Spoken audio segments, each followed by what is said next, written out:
Today, there's a VR headset that kills you. Intel announced a monster GPU, first RTX 4080 review, and here's what's happening to that 12GB 4080.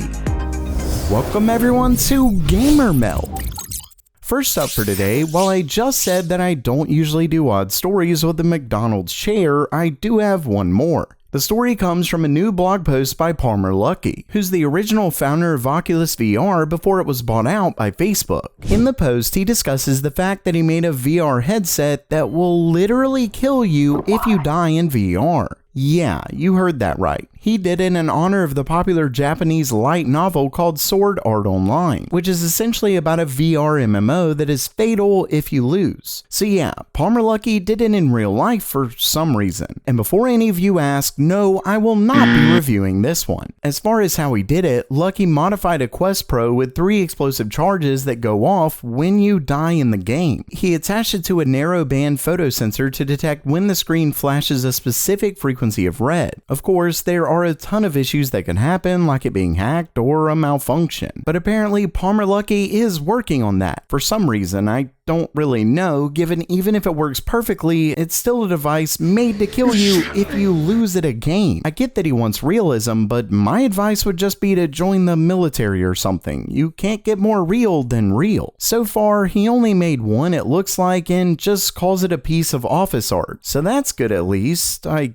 guess. But what's actually good, or should I say amazing, is this video's sponsor, Brilliant, the one place that I always recommend for anyone hoping to learn computers. And of course, they offer courses in other STEM fields, but Brilliant is purpose-built to teach math, science, and computer science. So you know they teach you the right stuff, but they even teach you the right way. See, you learn by doing puzzles and interactive content yourself. There's no memorization or listening to some boring professor. You jump right into it and start doing it yourself, and it's honestly fun. Plus, there's a bunch of courses to go through with tons of interesting topics made by professionals from Microsoft, MIT, Google, and more. And you can try it all for free when you visit brilliant.org/gamermeld. Plus, the first 200 of you who visit the link will get 20% off the annual premium. Once again, that's brilliant.org/gamermeld, or visit the link in the description below.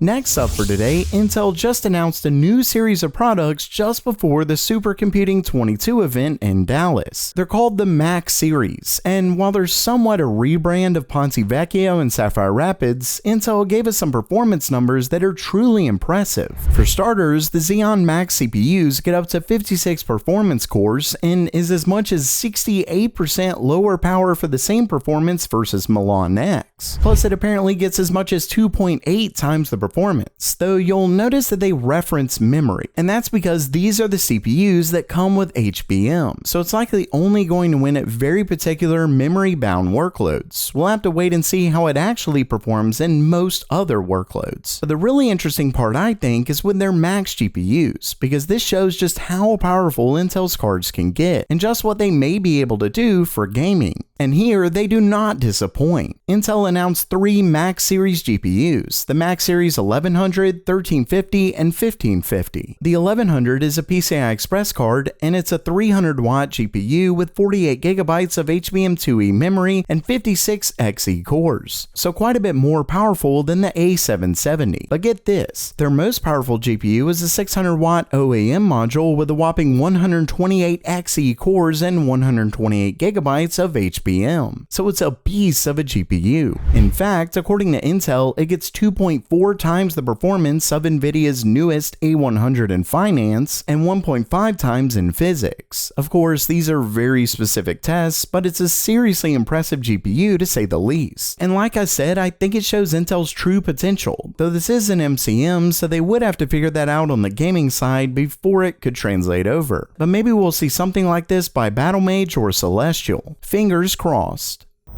Next up, we have essentially the first review of Nvidia's RTX 4080 as well as overclocking performance, and it's not bad, though we'll obviously have to see how it compares to the 7900 XTX. Either way, we first have some new synthetic benchmarks from Video Cards, who was able to test out the performance increase from overclocking. As you can see, in 3D Mark's Time Spy, the 4080 got up to a 9% increase with overclocking and an increased power limit, and in Port Royal it received a 7% performance performance increase. Next up, the card was tested in multiple games from mega-sized GPU, and what's interesting is that another user was able to compare it to their RTX 4090, though the 4090 had a 12900 KF while the 4080 was using a 7600X, so keep that in mind.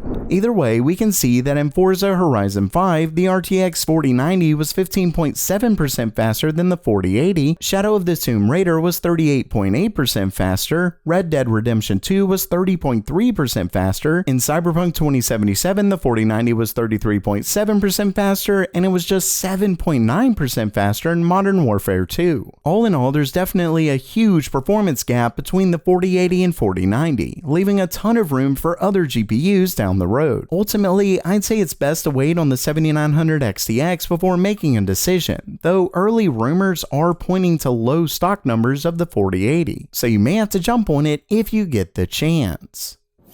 And lastly for today, we finally have information on Nvidia's 12GB RTX 4080. For those who don't know, the company quote unlaunched their lower-end RTX 4080 a little while back, claiming that having two GPUs with the same 4080 designation is confusing. Of course, they have multiple GPUs with the same name, plus right after that, they literally released their 8GB RTX 3060, so we know that's a load of crap. The real reason is because it was pretty clear early on that it was more of an RTX 4070, so Nvidia canceled it and gave us no word on what it would become. Well, it looks like we finally get some new info, as resident leaker Kopai7Kimi recently tweeted that the 12GB 4080 will become the RTX 4070 Ti.